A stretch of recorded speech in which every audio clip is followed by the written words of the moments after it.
and welcome to Too Many Movies, the podcast where we discuss DVDs, Blu-rays, and even the occasional VHS tape. I'm your host, Hal, and with me here today, Liam. Introduce yourself.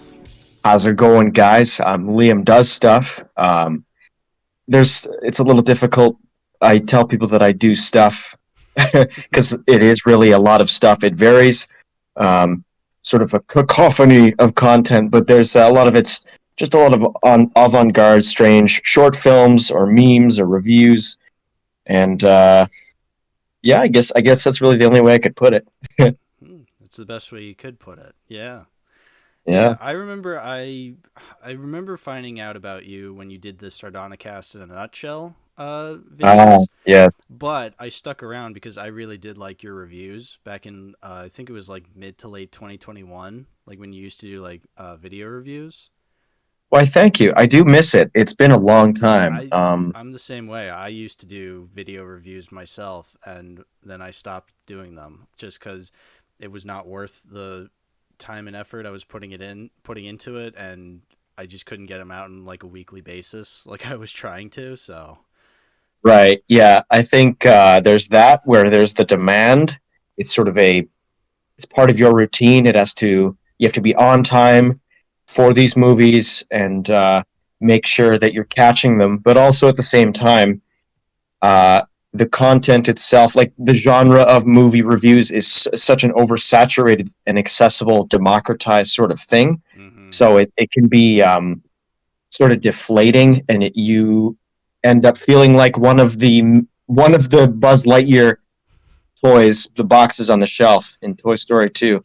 It does feel that way. I do want to eventually go back to like analysis videos, like big boy review videos where I'm not just doing like quickies, like I actually like do like a fully thought out video, which once I have the time, I'll be able to do that. But I mean, this is why I started. That's partially why I started the podcast, is because like, you know, I have opinions on movies that I want to get out there in like a video kind of format, but the podcast kind of makes that an easier thing to edit then. Yeah, that's true. Yeah, and then of course I have just like this stack of Blu-rays and DVDs of just movies I've either never seen or haven't seen in a while, and I'm like, I need to get rid of these because they're taking up a lot of space. So a lot of hoarding takes up so much space. Yeah, no, it's definitely that. It's a harsh way of putting it, but you're 100% correct. But anyway, I was going to say, speaking of the mounds of DVDs and Blu-rays I've amassed over the years, let's talk about one of them with our first movie today, that being Nanny McPhee. Yeah, we watched Nanny McPhee pretty randomly. Yeah, no, so I just wanted to point out before I get you to talk about your thoughts on it, I just wanted to mention that I have this on Blu-ray and it was unopened. Like, it was still in the plastic wrap. Like, when I brought it out to like play in the player, I'm just like, oh, this hasn't been opened yet. Like, it was still in the plastic wrap when I got it. Oh, wow. I'm just like, oh, wow. Wow. It's a relic. Yeah, it's really a relic. It was really strange. But Liam, what did you think of Nanny McPhee? Well, to preface it, I did watch this movie a lot as a child, which I think explains the that explains why I am the way I am. Among other things, like Master of Disguise and Drop Dead Fred. Oh, I did not have a very typical sort of cinematic timeline as a child. There you go. Just to start there, I barely remembered anything from it besides the ending with the, I guess, spoilers. But with the snow and everything, the odd British sense of humor, the obnoxious sound design. Obviously, big fan of Mary Poppins, which is this is sort of a soft remake of Mary Poppins. I can't even remember if it's based on any kind of source material, but I think it's just something that, sorry, what's her face? How am I blanking? Emma Thompson. Emma Thompson. Yeah. Yeah. So she I was just gonna say, like, so you mentioned like it's kind of like a soft reimagining of Mary Poppins. I didn't know this until I actually looked at the back of the Blu-ray box. It says based upon the Nurse Matilda books by Christiana Brand, and I'm like, oh, these are based off of books. Who knew? Okay. Yeah, and yeah, apparently Emma Thompson, not only starring as the titular Nanny McPhee, she did the screenplay for the movie, which I didn't know that. It's like, wow, okay. That She, was a standout moment when her name came up. yeah, It can't say I was not surprised. yeah, she really believed in the character, I guess. um, Wow. And of course, so I get okay. So this Nurse Matilda thing has nothing to do with the Roald Dahl story Matilda, I don't even think though so. the tones are very, very similar to each other. Yeah, I they do have very similar tones to them. I agree. Just because they're that like kind of weird, almost uncomfortable, just kitty nature to them. This is a movie I saw as a kid in the theaters randomly, and then I had never seen it since until watching it for this episode. Um, right. and yeah, no, like I had forgotten a lot of it. It's funny that you said like one of the things you had remembered was the snow part. I completely forgot there was snow at the end. I genuinely did not retain any of that. Um, I think one of the things I did remember was just like the impact of like of like her cane like hitting the floor every time she would like Yeah. kind of make something up at will. Like Right. I The whole look of the character is very distinctive in general yes. too. And I guess my child me thought the cane hitting the floor was sort of her signifying badass move or whatever. Yeah. Well, the thing that got to me with that was like because I watched it in the theater, I must have been like a really sensitive child. So like in the theater, every time her like stick hit the ground, it made like this big booming sound that like shook the theater, and it really scared me as a kid. Where I'm just like, Oh ah, wow. loud noises. Yeah, apparently loud noises really, like looking back at it, the loud noises really were not fun for me as a kid. Which I mean, watching now, like on my regular home setup, it's like, oh, this isn't loud at all. It's whatever. So I always find it funny when I tell people that because people tell me those kinds of stories all the time of them watching something innocent and then suddenly they are freaked out by something very common. I have those my own experiences as well, but I mm-hmm. have a lot of antithetical experiences too, where like I saw Coraline in the theater. It's one of the first movies I remember seeing, and I was pretty much unfazed. I thought it was just a really great experience. Yeah, And or another one is Temple of Doom is the only Indiana Jones movie that didn't scare me, interesting. Yeah, which is I don't understand. When it came around to first horror movie, which was Creepshow, uh, I was more scared of the idea of watching a horror movie than the actual movie itself. It was sort of a fear of the unknown, yeah, um, which is interesting. Yeah. yeah. No, that is interesting that you bring that up because I do remember being like kind of like a scared child and like just fearing like a lot of like the hard R like horror movies that are out there, like movies that are considered like the scariest movies ever. And now I watch like movies that are super gory and I'm just like, whatever. So it's Right. like things change, man. Like, yeah, no, totally. Absolutely. Yeah. But yeah, I was just gonna say, so Nanny McPhee. It's interesting that we brought up like Mary Poppins because the whole time I was thinking Mary Poppins as well, like just Hmm. how similar it is, and I'm sure like it's not like a rip off kind of deal. It's more so just this is a story Yeah. about bad behaved children, and then a nanny comes in to just sort things out. Like Mary Poppins is not that original of an idea because we've seen this in like Sound of Music. I'm pretty sure wasn't there like a movie from like the 90s with Hulk Hogan with this kind of story set up? I think I know what you're talking about, but I might have flushed it down my memory toilet. Yeah, I definitely have not seen it. I'm just remembering from like some nostalgia critic episode, maybe just like him Yeah. doing something like that. That sounds likely.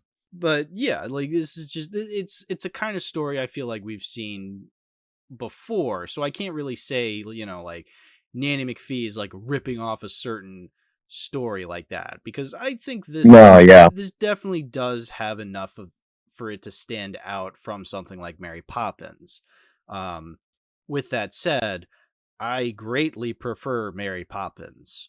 Me personally. Absolutely. Yeah, no.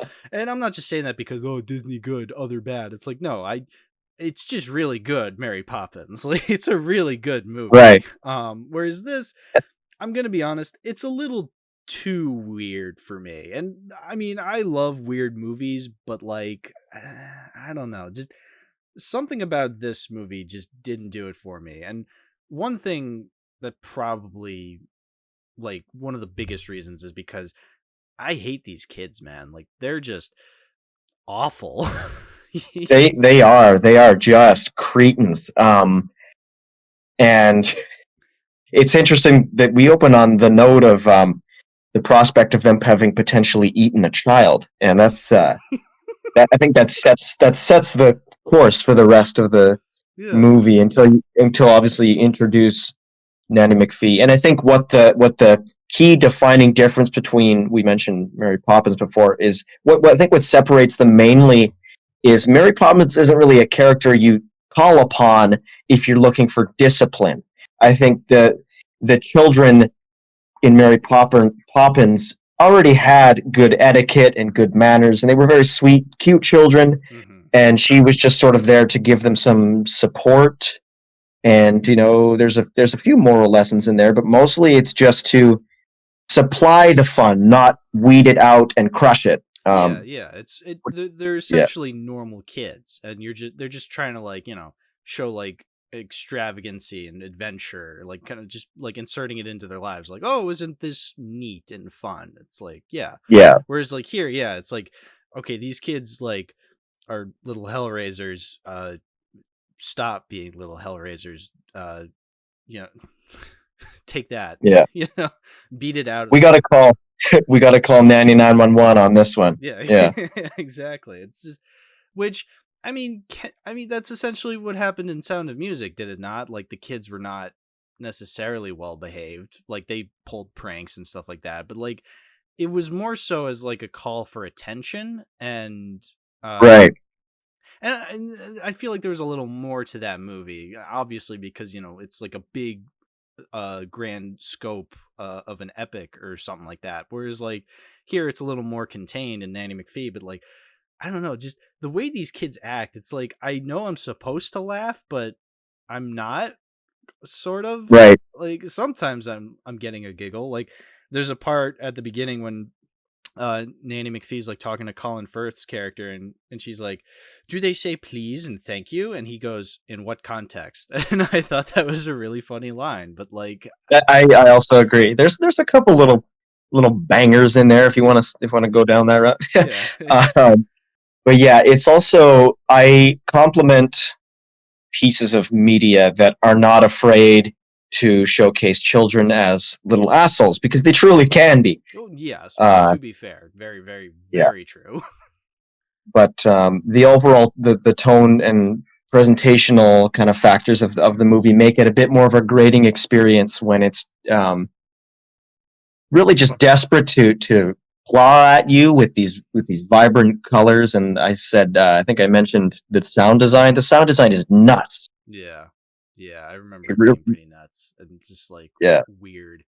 Like, every time a character just moves, there's a sound effect. Yeah. It's like it's trying to keep your attention. It's like, I am paying attention. If anything, this is making me not want to pay more attention. So you're just kind of driving me away further. Yeah. Maybe it's to hook in the kind of children that would do something as heinous as like the kids in this film, to sort of get that audience and then get the message across or whatever. Let's pretend to eat our sister. Yeah, exactly. It's so strange. There's a lot of strange, like, not even just with the kids. There's a lot of strange aspects to this movie. There's a lot of on-screen dead bodies in this movie, and I did not notice that. I'm just like, because I'd forgotten that like the father's like a like a coroner or something like that. Like he works with like funeral arrangements, and there's just on screen dead bodies, and I'm like, whoa, like it's like Right. I mean, it's not really meant for like a dreadful effect. Like it's more for like comedic effect. Like he's just going to work and he's dealing with his dead body and he like starts talking to it. It's just like, but still, it's just like, like okay, Yeah. whatever. I think it's a attempt. Yeah, it is a sort of deadpan humor, no pun intended, or a kind of dry. Normally, they would hide something like that creatively. Yeah. Something that has more of a whimsical or family tone. But I was surprised to see it just right there. Just someone's dead. Yeah, exactly. Body count. It's just so strange. And then this is just a personal thing, but the donkey in the woman's clothing is just nightmare fuel. I completely forgot there was a donkey in this movie, and that they dress it up in these women's clothing, and then it just starts dancing, and I'm like, oh god, the CGI. It was horrifying. In fact, that's another thing. Like, there's another CGI effect. I wrote this down. Oh, the child, the little baby. Like at certain points, they like CGI its mouth to like talk, and like obviously they just use it for like they have like an actress like voice act like lines just being like saying whatever, just like not even like lines, just words, just because that's all she could probably say. But like they move her mouth with CGI. It's like, oh god, it's awful. It's like something out of like the 2010 Marmaduke movie. Just like the way they like kind of force it. It was. I was about to say just about any talking dog movie or G-Force. It reminded me of that easily. Yeah. There's a line. The baby says "whoop bum" at one point, and my mother in particular found that to be quite funny because I guess I had this movie on a lot thanks to the DVD. So for a long time, I don't know if she had forgotten it nowadays, but that was a household thing for a while. Hoop bum. The highlight of comedy for you. Yeah. I mean, to be fair, you have to have a high IQ to understand, like, just the brilliance of that line. Let's be real. The crassness is unapologetic, unflinching. Yeah. One thing I did actually remember, which even though I have many problems with this movie, I actually did think this was kind of neat, was the idea that like every time the children like start to improve in behavior, like Nanny McPhee like loses a wart or like a wrinkle or something like that, and so like she progressively becomes quote unquote more attractive as the movie goes along, and to the point that like at the very end it's just Emma Thompson. You're just like, oh yay, she's hot now. It's like, okay. but I think that's kind of an interesting aspect of like this like raggedy old lady just comes into your life, and then as you're like learning more life lessons, like she like loses a wart, her wrinkles start to go away, and she becomes, as awful as it is to say, like more visually appeasing or whatever, Mm-hmm.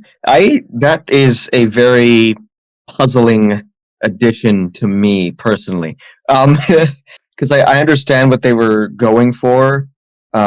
This especially was a Roald Dahl kind of thing because he was very interested in the way people looked and just describing hags and these just ferocious, ghastly people. Mm-hmm. Or if I think it might have been the witches, when he said that when you think ugly thoughts, it shows in the face, but you can still be ugly and you will radiate with positivity or whatever, because you are a positive person.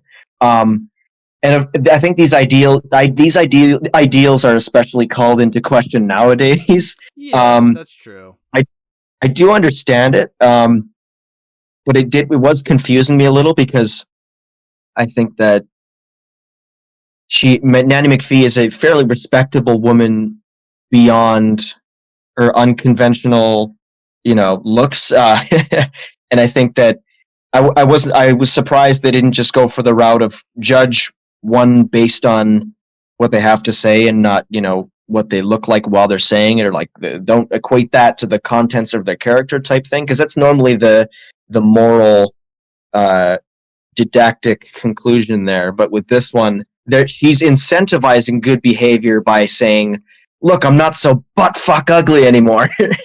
I think it's interesting, yeah, that you mentioned that, because it's like, that's what this movie is all about, is like, teaching morals. And it's like, okay, isn't like an important moral to teach is to be like, don't judge someone by like, how they look. And then right. This movie's saying like, every time you do something good, your nanny becomes more conventionally attractive. It's like, it's kind of a strange moral now that we're saying it out loud. I think it's an interesting idea, like taking away the wart, taking away the wrinkles and whatnot, taking away the buck tooth. But like in practice, you're just like, huh, weird. What a weird thing to put in a kids movie. Who is this for? who is being rewarded here? I mean, truly, who is this for? That's a good question. I mean, apparently the dozens of Letterboxd reviews on Letterboxd that are just saying like, oh, I'm so nostalgic for this, 5 stars. It's like, well, I guess this movie was meant for you, so good for you. I can't deny there was a bit of a nostalgia trip, or occasionally I'd see a certain shot and I'd have a memory unlocked or something. Mm-hmm. It's a vibrant color palette, but it is a fairly nice color palette, I'd say. I don't know why everyone is so red in the face, but hey, that's just par for the course, maybe. Maybe that's how they look in Britain or whatever. Yeah, this is a very refined, detailed look at the lives of Britons all around the world. Yeah. Yeah, it's interesting that you say like nostalgia, or like you got a bit of nostalgia for it, because, well, I mean, to be fair, you said you watched it a lot as a kid, whereas me, I watched it once and I retained no nostalgia for it. I'm just like, yeah. I remembered watching it in theaters, and then I don't know, not much of it connected with me again, especially now that I can judge it more critically. I'm just like, it just wasn't for me, I guess. But yeah. I'm glad I watched it again, just so then I can be like, oh, I logged it into Letterboxd. I was able to revisit this weird movie that I watched as a kid for some reason. But honestly, I think that's about it. Like, I don't really see any reason on revisiting this at any time soon. But, out of sight, out of mind. Yeah. Done with Nanny McPhee. Essentially. But, you know what? It just wasn't for me. Oh, well. Right. I don't know. Did you have anything else you wanted to say about it? I guess just for a moment, the whole Miss Quickly thing, where it feels like it goes on for 10 minutes, where Colin Firth is plunged into these different situations where he's accidentally trying to fornicate with her. And that was one of the more raunchier moments that I get. That went completely over my head as a kid. Sort of uncomfortable, but with her sort of being one of the antagonists of the story or whatever. One thing I did like was at the end when the tomfoolery of the children was vindicated, mm-hmm. and they were sort of let out of the cage of Margaret Thatcher. Do as you are told, so that they can throw cake and stuff. Like that's a fun moment to add, but some debauchery is okay. Yeah. Maybe don't use it to eat your sister, but use it to throw cake at your future stepmother who didn't actually end up being your stepmother. Yeah. Yeah. Yeah. No, I agree. It was the weird fornication jokes were kind of weird. I'm just like, oh, this would not be made today. Just even as a joke, like obviously it's going for a joke, but like it's just like, kind of strange. But some of it made me giggle just because of how insane it was watching it in a kid's movie. So yeah. Who is what is her name? From Well, she was in Umbridge. Who plays Umbridge? Who is that? Do you know? Oh, what's her name? She's Bunty in Chicken Run. I know that for sure because I'm the number Right. one Chicken Run enjoyer in the world. Sugar. What's her name?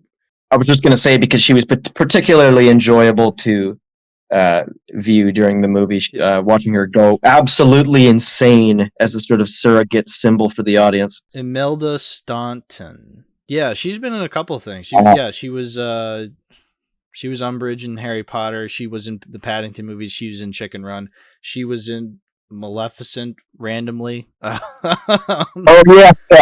Yeah, so she's been around. She's been in a couple of big movies. But yeah, no, I recognized her. I'm just like, hey, you're in things I know. Yeah, but she was great. I liked her. Angela Lansbury's in this movie as Aunt Adelaide, which was random.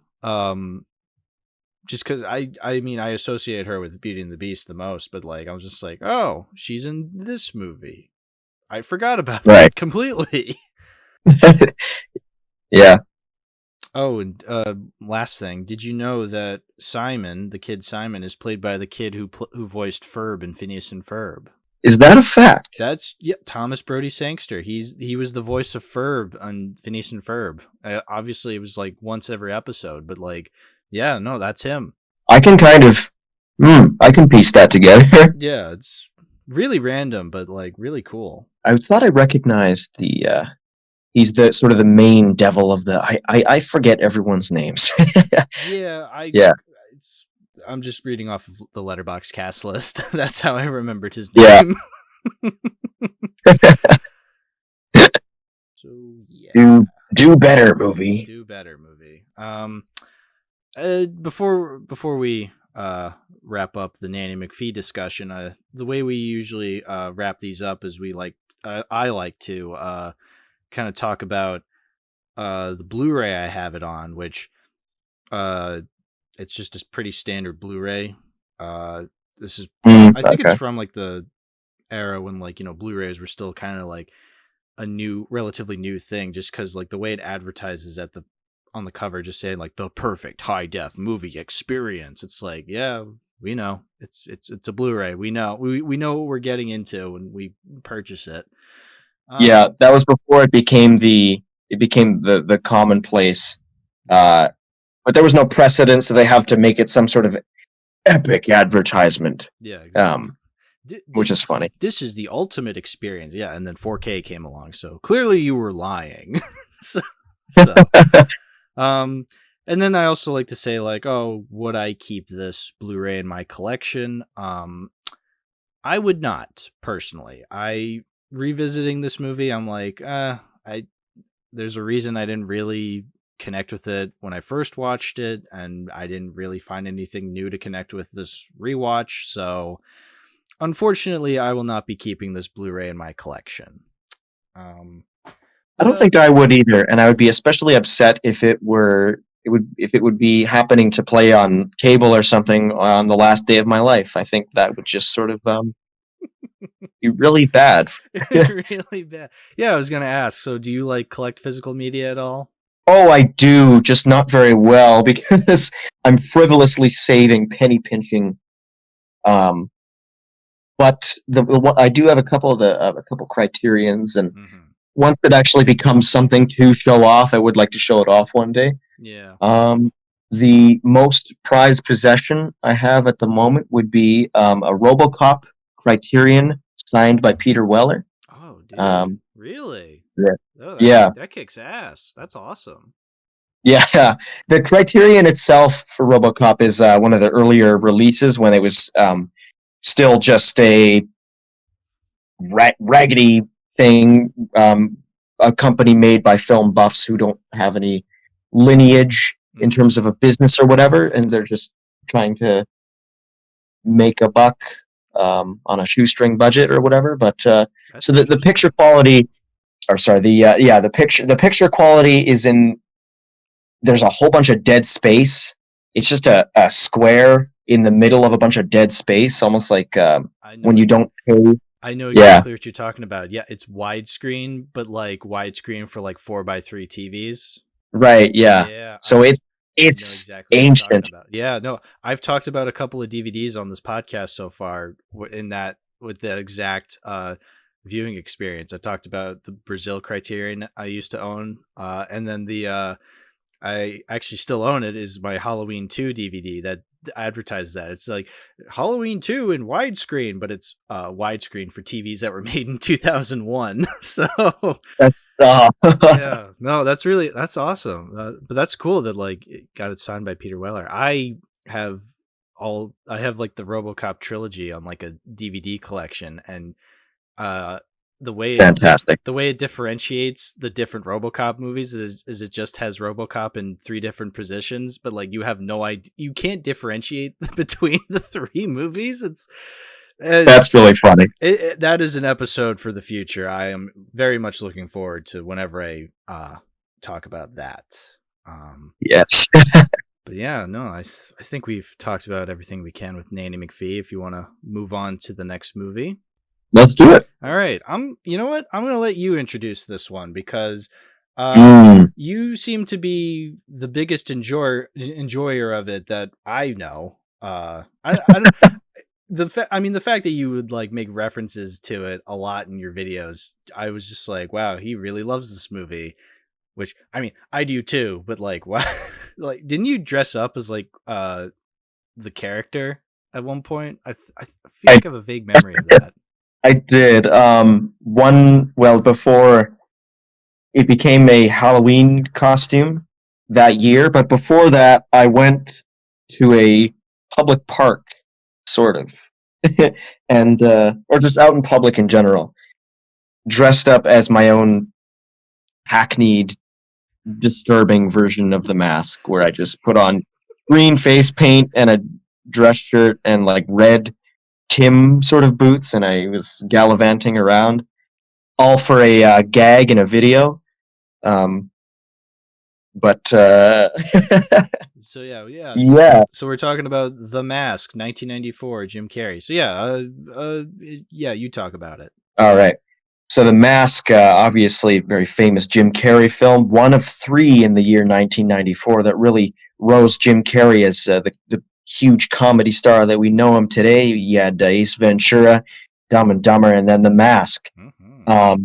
Mask is based on Dark Horse, is it right? Dark Horse Comics, which is largely forgotten. I think a lot of people, well, the IP in general of The Mask was sort of left to rot, which is a shame. And they, for a while, were hoping to reboot it or do a sequel or do a gender bender movie, which in a not too distant alternate universe would end up not working at all. No. Probably similar to like the Ghostbusters remake. Mm-hmm. But anyways, yeah. So Stanley Ipkiss, he's like an accountant by day, and then by night he becomes the Mask, a vigilante superhero with cartoon superpowers. Think Roger Rabbit. And I guess the whole thing is that he has to put on a ancient green mask with mythical abilities to be able to do this. Hence the Mask. Yeah. The major twist of it all is that I don't even really love the Mask, but I think I just really like the Mask as a character. Oh yeah, no. So I rewatched this recently. I actually watched it with a couple of buds of mine in a VC movie session, and like I was watching it, and I was like, "Wow, this movie's like at a 10 out of 10 whenever the Mask character is on screen, and then the rest of it, you're just like, huh." This is kind of boring, which I feel like I'm like, kind of pulling high treason here against my own childhood, because I loved this movie when I watched it as a kid. I'm just like, holy shit, this is one of the funniest movies ever. But it's like, I only think that because of the Mask character, whereas you try to watch the rest of it, you're just like, wow, this is like not terrible, but like standard 90s. It's like 2 completely different movies are happening. Like Jim Carrey as the Mask character is in a different movie from like, say, the main antagonist, Dorian Tyrell, or like even Peter Reigert's character is like Kellaway. You're just like, these are two very different movies. Just because they're playing it kind of straight, which I guess kind of adds to the comedy whenever the mask is on screen. But like when it's just Jim Carrey as Stanley Ipkiss, it's just like, oh, this is just kind of standard, you know? Right. No, definitely. I think that, well, yeah, a lot of the Jim Carrey movies in general are just sort of a vehicle for Jim Carrey to go absolutely batshit. Oh, and undoubtedly, yeah. Yeah, pull the whole movie on his back and sort of elevate the material in his own physical comedy ways. And the adaptational jump presents some interesting, because although I think that people were hoping for, if you're going to adapt The Mask, you want something a little more violent, and it's certainly violent for a supposed children's film. I think one of the large appeals for me, in addition to it being super funny, was it felt as though I was getting away with something by watching it, even though my parents didn't care that I watched it at all, but yet it still had that edge where the guys are getting gunned down, and there's a bit of swearing here and there. It's just very grimy yet also fun. Yeah. It is an interesting balance looking at it, because yeah, you have like the mobsters, the gangsters, like being like actually pretty violent, and Jim Carrey like being so cartoony. So like it does work in weird ways. When the masked character is not on screen, it's just like, oh well, this is just like, there's certain scenes where like the gangsters are like talking, and like the scene is like super serious, the music is like kind of reflecting that, and you're just like, I don't know, like I feel like they're trying to be like Goodfellas with like the gangsters, but like it's not filmed in any clever way. It's just kind of standard 90s villains. But then, when they start interacting with the mask, then it starts becoming funny. But like, you still have to get through those kind of generic scenes to get to the mask, unfortunately. Yeah, I think they really wanted to, they were banking on, okay, we got Jim Carrey, he's one of the great comedy stars right now, so it can all sort of sort itself out, which is not entirely true, because I think that the other key players in the story, if we're going to have to get comfortable with them, then we should do exactly that, get comfortable with them. But no, it never really does transcend just they have to be the bad guy. She has to be the love interest. Yeah. But I do find that dynamic fun between the gritty Edge City, Gotham City almost kind of stuff, and then you have the mask almost killing them with kindness. Yeah.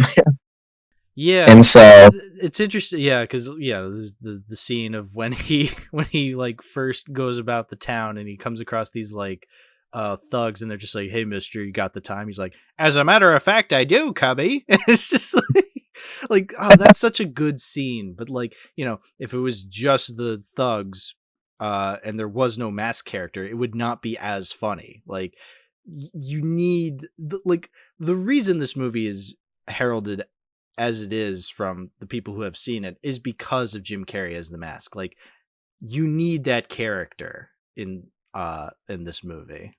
You try to replace him with another hero, and it just doesn't quite gel as well.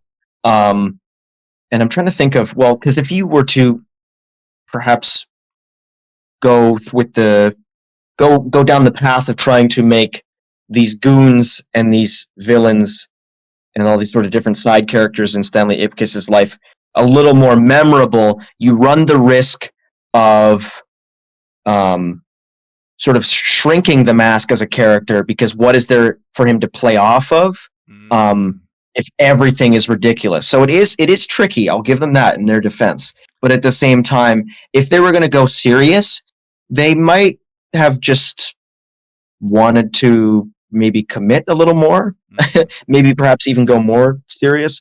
The comic book has Stanley Ipkiss essentially filling the role of I know it's a term that's beaten to death, but an incel. There's really no other way to describe Stanley Ipkiss in the comic books as an he is an incel, template, plain and simple, textbook. It's a very nihilistic, bitter, unlikable character. It's interesting that you say that because, like, you know, when we were watching it, and, you know, they have, like, several women characters talk to Stanley, and they're just like, oh, Stanley, you really are just such a nice guy. And we're just like, nice guy, TM. It's like... Yeah. That's also why I think I attached myself to it in a meme irony appeal, too, is the whole angle of modern day meme lingo. Like, you could say that the mask is red pilled or whatever. It's really stupid, but just like me, for real. Yeah. It does surprisingly hold up in that regard. Yeah, which is interesting because, like, as we were watching it, we're just like, this is sort of similar to American Psycho, because you have this, like, crazy character just like just doing this horrible stuff, but yet he's just like trying to get with these women, and he's just like, this confession has meant nothing. You know what? I don't even know why we said it was like American Psycho. Now that I'm thinking about it, we were just watching this movie, and we're just like memeing on it, and then all of a sudden we're just like, oh, this is just like American Psycho. It's like, yeah. Oh my god, it's flip-flopping all over the place. Yeah, I don't know where I was going with that, but I just remember, like, because, like, just I don't know, that's just what like how we just interpreted that, you know. I mean, I guess in the whole, like, the fact that he's just committing these crimes, and, like, I mean, that's what Patrick Bateman did. So, like, in a vague sense, but I guess it's just funny for us to say, like, oh, The Mask is literally American Psycho. Maybe that's where I was going with it. Ugh. Yeah. No, definitely. I definitely see those parallels too, and it doesn't help that there's such a thick layer of lust throughout the movie. Obviously, The Mask is inspired by different cartoon characters like the Tasmanian Devil, but then there's the whistling wolf. I forget what was the name of that cartoon character. I don't know. It's like a Tex Avery cartoon. Yeah, it is definitely a Tex Avery. But yeah, I know. Oh my goodness. But yeah, no, I know what you mean. Like, yeah, a lot of cartoons back in those days had, like, you know, that as like a joke, where like you know, male characters are just like boing awooga. They're just like, whoa, woman. Yeah. It's like, and yeah, I guess, like, you know, in the 90s that still wasn't seen as like kind of controversial, whereas like now we're just like, ugh. So yeah, it can come across as a predatory or whatever you want to call it. Yeah, but I mean, Cameron Diaz in the movie, especially, I don't really know, because I think she's not really given a. Well, they have to adhere to the whole damsel in distress. You got to save the woman type of thing. It definitely is a typical kind of superhero story in that regard. But I'd have to look into, like, how actual women feel about that kind of character or that archetype in this movie. Because I feel like you can, I mean, I feel like there are ways to do it correctly, whereas, like, you know, I don't think this movie really pulls that off that much. No. I don't even think it's going for, like, you know, this is how it actually is. Like, I think it's just going for that, like, kind of cartoony angle, you know, like, so it's not really trying to say anything, you know. It's just like, oh, it's literally just a cartoon but in live action. Like, that's just how I kind of view it. Yeah. And obviously the Stanley Ipkiss being into cartoons in general, so that the Mask would adhere to that obsession, was a really great detail that, if I'm not mistaken, was just not in the source material, which is strange. So it's tricky because they did add a lot of things that work, but I think they detracted a lot of the depth too. And it's a shame that we'll never get a Mask sequel besides that magazine contest that emerged. Yeah. So I was actually thinking, like, so to bring up American Psycho again, actually, funny enough, when I talked about American Psycho on this podcast, I also watched the sequel. Just, I didn't plan on talking about it on the episode. We did end up talking about it for like 10 minutes, I think, just because that's all we had to say was, like, American Psycho 2, it sucks. Like, that's all he really said on that episode. So, like, I was kind of thinking of watching, like, the Son of the Mask. I knew we weren't really going to talk about it on this episode, but I didn't because I completely forgot to. But also, it's like, maybe it's a good thing I forgot to, because, like, Son of the Mask, like, that's often said to be, like, not only one of the worst sequels ever, but, like, one of the worst movies ever. I mean, I don't think I've ever actually seen it all the way through. I think, the extent of my knowledge of it is, well, the Nostalgia Critic review of it. So Right. which That's just, the easy way to watch movies without actually watching them is just watching Doug Walker scream about them. yeah. Yeah. But like, yeah, no, but that's such an interesting thing. Like, that sequel is so bad. But like, you almost don't even really associate it as being a sequel to this movie, because like when I think like a sequel to this movie, like it's never really happened, because Right. like Jim Carrey never returned to the role. I feel like that's like something you would want in a sequel to this movie, is like you want Jim Carrey back, but that never happened, and at this point I don't think it ever is going to happen. I think he said he's like retiring from acting. Yeah.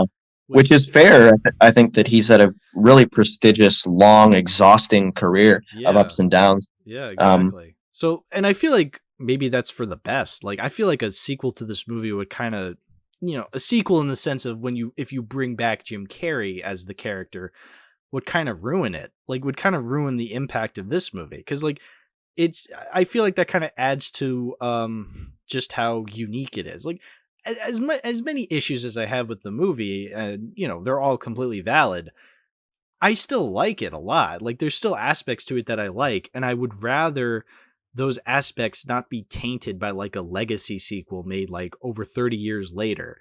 Yeah. I would just want it to, because I've been disappointed time and time again by these kinds of ideas for sequels, and they rarely ever work out. Like, for every Blade Runner 2049 and Top Gun Maverick, you get the Star Wars sequels and the Terminator sequels, and yeah, that's very true. Could name any legacy sequel that isn't Top Gun Maverick or Blade Runner 2049, and they would just be a good example of why you shouldn't do those. So exactly. No, I'm definitely coming at it from an idealistic angle. But no, I completely sympathize with that. That when you create this big mega moneymaker franchise, once it's everything, it becomes nothing. Mm-hmm. And screenwriters aren't exactly great at making sequels. No. But in the case of Son of the Mask, which I tried to tiptoe around, it's like, oh, they had that magazine, with the contest, and that's all there ever was, and that's all there ever will be. I've actually seen Son of the Mask several times, all the way through. Oh, you have? It's yeah, it's interesting. I think they couldn't help but make that movie because of they didn't want to let go of the legacy of the Mask. Mm-hmm. They wanted to continue that success, which, okay, fair enough.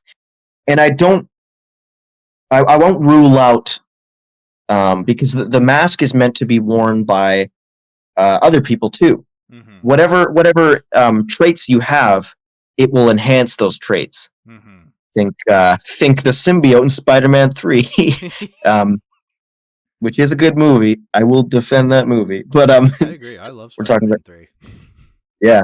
If we're talking good sequels. But bad sequels, Son of the Mask. Jamie Kennedy was not a great fit. They wanted a versatile comedic actor, and I don't think Jamie Kennedy... Well, the physicality of the mask is important too, and Jamie Kennedy is not physical. Yeah. He's good at voices, but he's mostly reserved.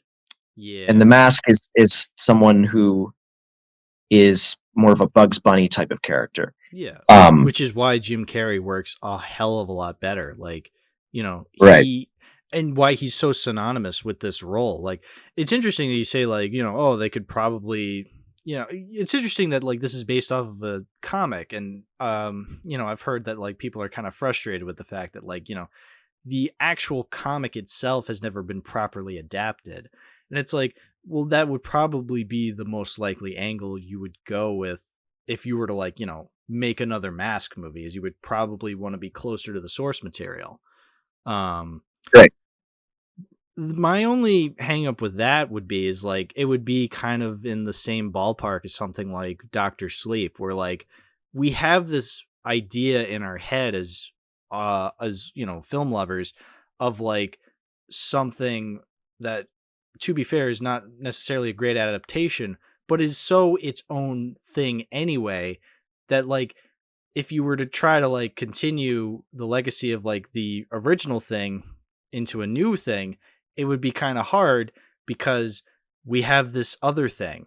So, and to simplify it, I probably sounds a little confusing the way I'm putting it, but, like, because Jim Carrey's portrayal of the Mask is so iconic, making a Mask remake, reboot, reimagining, what have you, would be insanely difficult to do because you have his portrayal already being so iconic. Even though you're not trying to copy off of that, you're trying to make it more so what it was originally supposed to be. The reason I said it's like Dr. Sleep is because, Dr. Sleep is trying to be a sequel to the original Shining book more so than the Kubrick movie. But the Kubrick movie is so iconic, it would be literally impossible to not bring it up when trying to make a Dr. Sleep movie, which is why Dr. Sleep ended up the way it was. And it's like, say what you will about that movie. I personally didn't think it was great, but, like, that's an issue that is forever going to be, associated with it. Unfortunately. No, I definitely agree with Dr. Sleep. And if audiences didn't have such a disease of associations and a problem with going out of their comfort zone, I think we could have gotten a pretty decent Dr. Sleep movie, because outside of the Kubrick aping, the desperate attempts to bring you back to The Shining as some sort of hauntological nostalgia piece, which is just really the mistake of all time, Yeah. Which, I mean, obviously Dr. Sleep and Shining are completely different ballparks than The Mask, but, like, it's that idea of, like, we have this, yes, it's not adapting the original thing very well, but it's still its own thing. Like, it's still iconic in its own sense. So, like, it would still be difficult to adapt it originally. I mean, I'm not saying it's impossible. I'm sure some studio's gonna, like, get the Mask IP and try to make something more faithful to the comics. Like, you can't, that's probably going to happen. I'm just saying, me personally, it's going to be kind of difficult to view that when, we have the Jim Carrey Mask in our collective consciousness with it existing. So that's just something I've always kind of thought about. No, I definitely agree, as much as I would be sort of interested of all the hack corporate ideas of revitalizing, defibrillating yet another dead property. I think The Mask would be one of the, it's a hot take, of course, because of Jim Carrey, but I think that it would be one of the lesser offenders for giving it a second time around, but I think that's just me. No, I mean, yeah, as much as I even though I was literally just going on a tirade of why I think that would be a bad idea, I think, considering the awful shit we've gotten, like, again, it would just be like an adaptation that's trying to be its own thing. So, like, yeah, in that sense, it probably would be the lesser of two evils, I guess. Like, so I agree with that. I'm just saying, like, as somebody who's been disappointed time and time again, it's like, I just have this automatic association with failure when I think of, like, bringing back a long dead franchise. Oh, absolutely.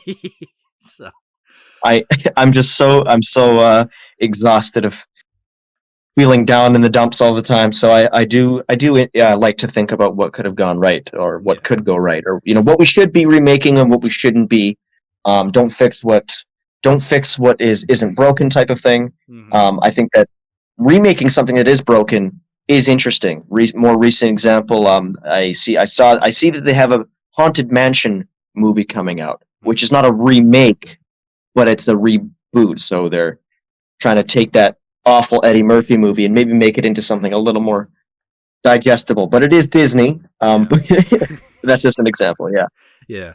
No, I agree. I mean, at the end of the day, like, we can't really stop these. So, like, I'm of the opinion that, like, I can complain about it. I'm still probably going to watch it, you know? How it's just like, because I'm curious to see, because you're just like, you know what?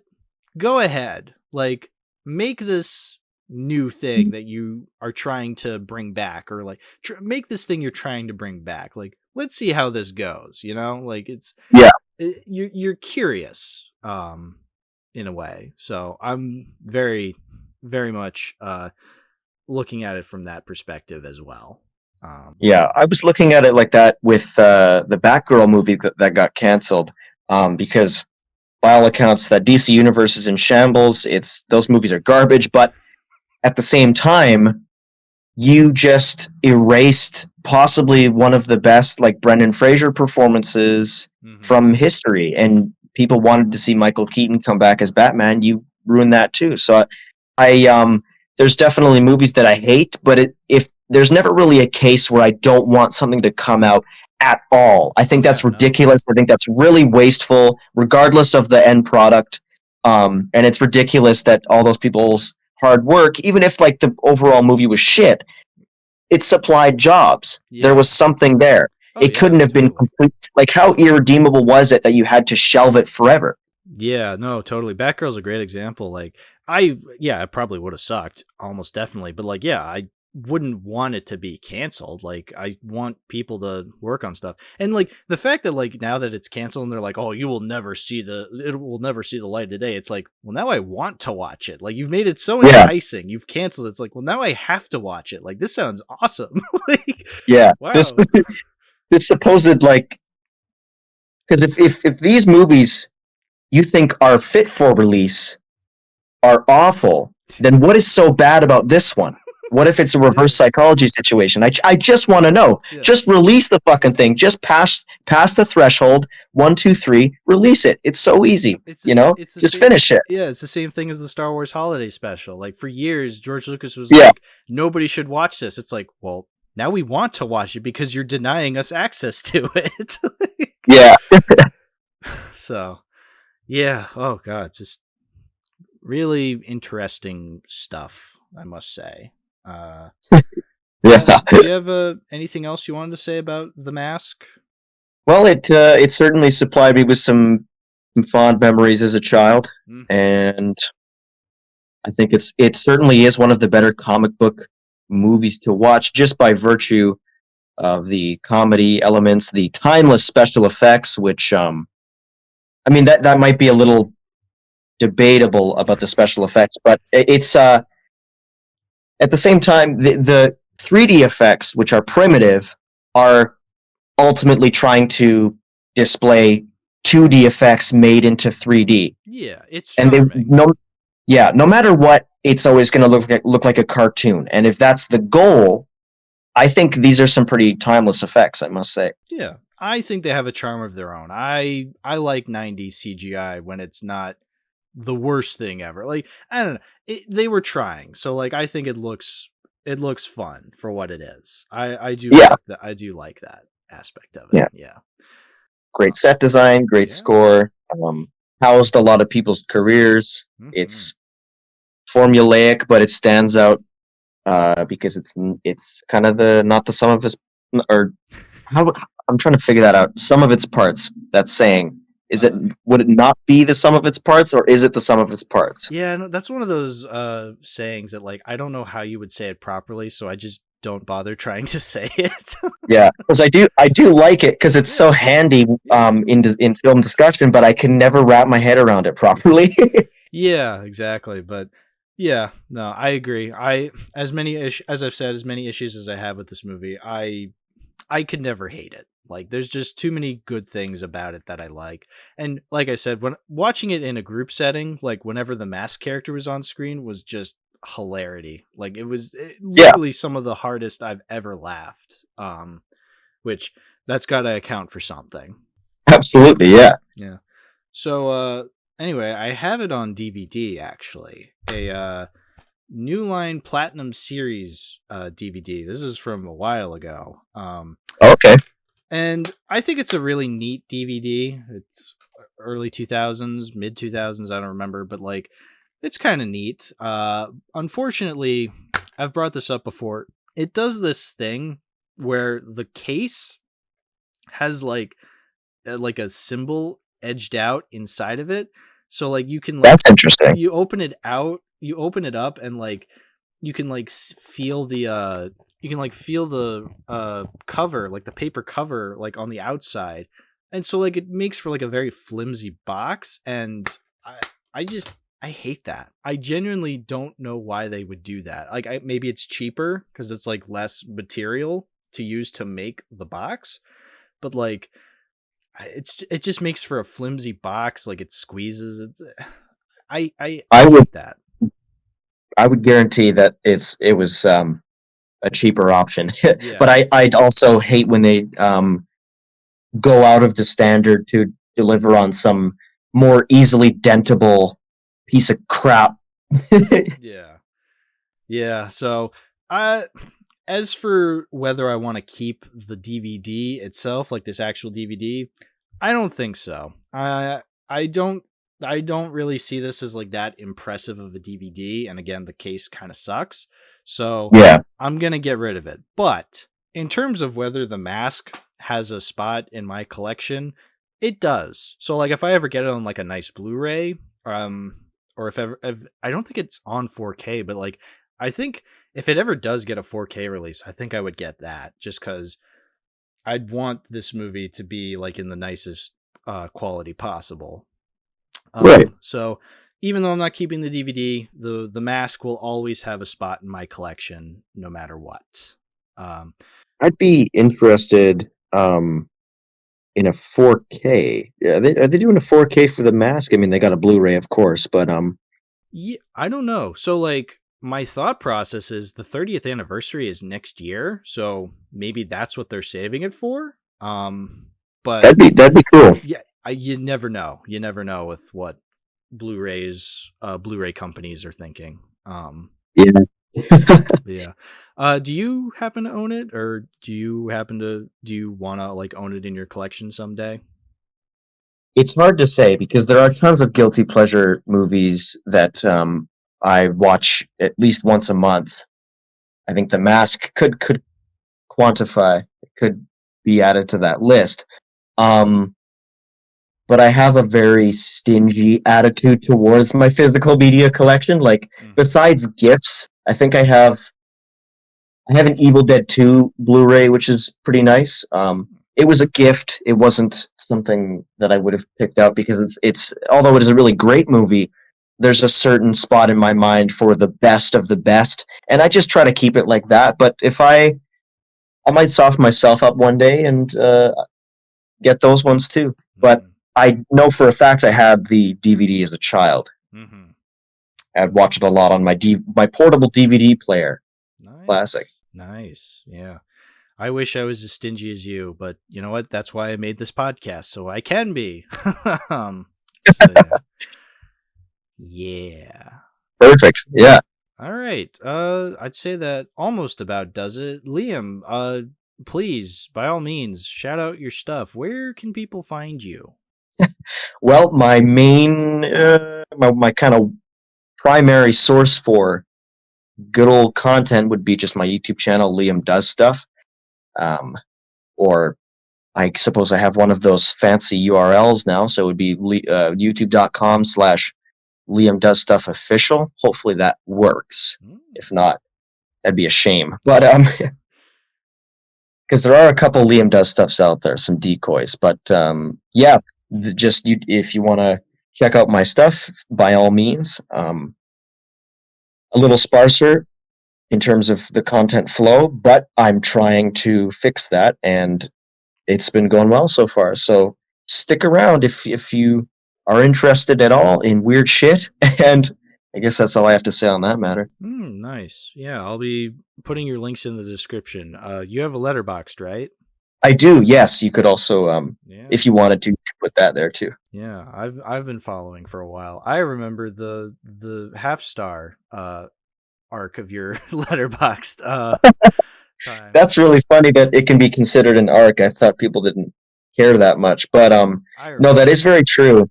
That's interesting that I did that because in some ways, I almost predicted that mid would be the new bad. So you kind of did. not to toot my own horn or anything, but right around the time I started to think that way, more and more I started to see other people think that way. So that was weird. That ahead of his time. Yeah. Anyway, yeah. But your links will be in the description. All right. So perfect. Yes, sir. And thank you, the audience, for listening to us ramble about Nanny McPhee and The Mask and other various things. We talked about a lot of stuff on this episode, which is good. These are the kinds of episodes I like doing, where we don't just talk about the movies, we talk about a whole bunch of other stuff that vaguely relates to the movies, but you know. But yeah, if you want to support the show, give a like, give a comment, listen to us on Apple Podcasts and Spotify. Why don't you? Yeah, that's about it. Thanks for watching, and always remember, it's party time. P-A-R-T. Why? Because I gotta. Anyway, thanks for watching. Bye-bye. See you later, guys. Daddy's got a sweet tooth tonight.